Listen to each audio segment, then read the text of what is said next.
Appear weak when you are strong, and strong when you are weak. The supreme art of war is to subdue the enemy without fighting. Let your plans be dark and impenetrable as night, and when you move, fall like a thunderbolt. If you know the enemy and know yourself, you need not fear the result of 100 battles. If you know yourself but not the enemy, for every victory gained you will also suffer a defeat. If you know neither the enemy nor yourself, you will succumb in every battle. Supreme excellence consists of breaking the enemy's resistance without fighting. All warfare is based on deception. Hence, when we are able to attack, we must seem unable; when using our forces, we must appear inactive; when we are near, we must make the enemy believe we are far away; when far away, we must make him believe we are near.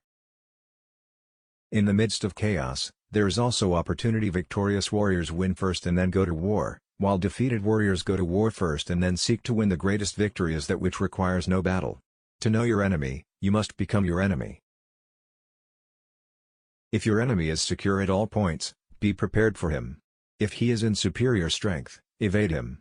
If your opponent is temperamental, seek to irritate him. Pretend to be weak, that he may grow arrogant. If he is taking his ease, give him no rest.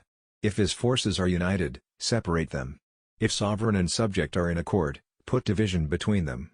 Attack him where he is unprepared, appear where you are not expected. Engage people with what they expect. It is what they are able to discern and confirms their projections. It settles them into predictable patterns of response, occupying their minds while you wait for the extraordinary moment, that which they cannot anticipate.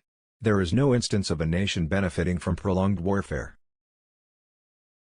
Thus we may know that there are 5 essentials for victory. 1. He will win who knows when to fight and when not to fight. 2. He will win who knows how to handle both superior and inferior forces. 3. He will win whose army is animated by the same spirit throughout all its ranks. 4. He will win who, prepared himself, waits to take the enemy unprepared.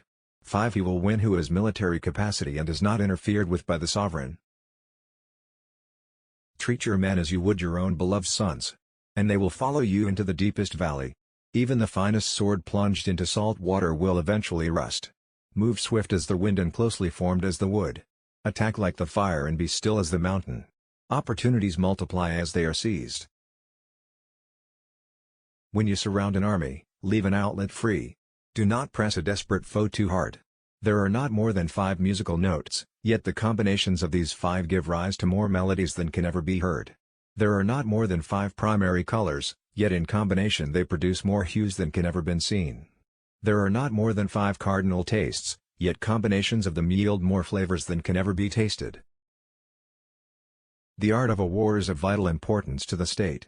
It is a matter of life and death, a road either to safety or to ruin. Hence it is a subject of inquiry which can on no account be neglected. When the enemy is relaxed, make them toil. When full, starve them. When settled, make them move. Who wishes to fight must first count the cost. If you wait by the river long enough, the bodies of your enemies will float by. Know yourself and you will win all battles. To win 100 victories in 100 battles is not the acme of skill. To subdue the enemy without fighting is the acme of skill. So in war, the way is to avoid what is strong, and strike at what is weak. Be extremely subtle even to the point of formlessness. Be extremely mysterious even to the point of soundlessness. Thereby you can be the director of the opponent's fate. Build your opponent a golden bridge to retreat across. When strong, avoid them. If of high morale, depress them. Seem humble to fill them with conceit. If at ease, exhaust them. If united, separate them. Attack their weaknesses. Emerge to their surprise. The whole secret lies in confusing the enemy, so that he cannot fathom our real intent. The wise warrior avoids the battle.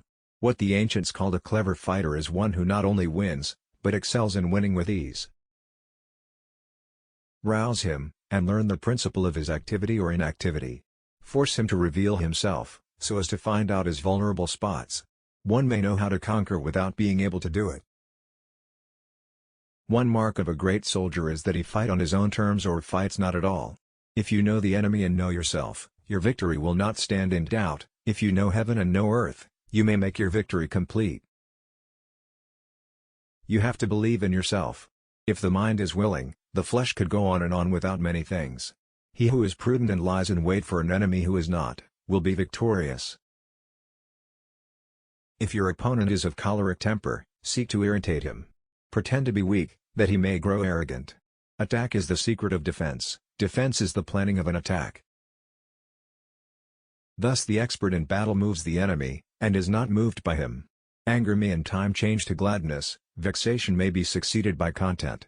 But a kingdom that has once been destroyed can never come again into being, nor can the dead ever be brought back to life. If soldiers are punished before they have grown attached to you, they will not prove submissive, and, unless submissive, then will be practically useless. If, when the soldiers have become attached to you, punishments are not enforced, they will still be unless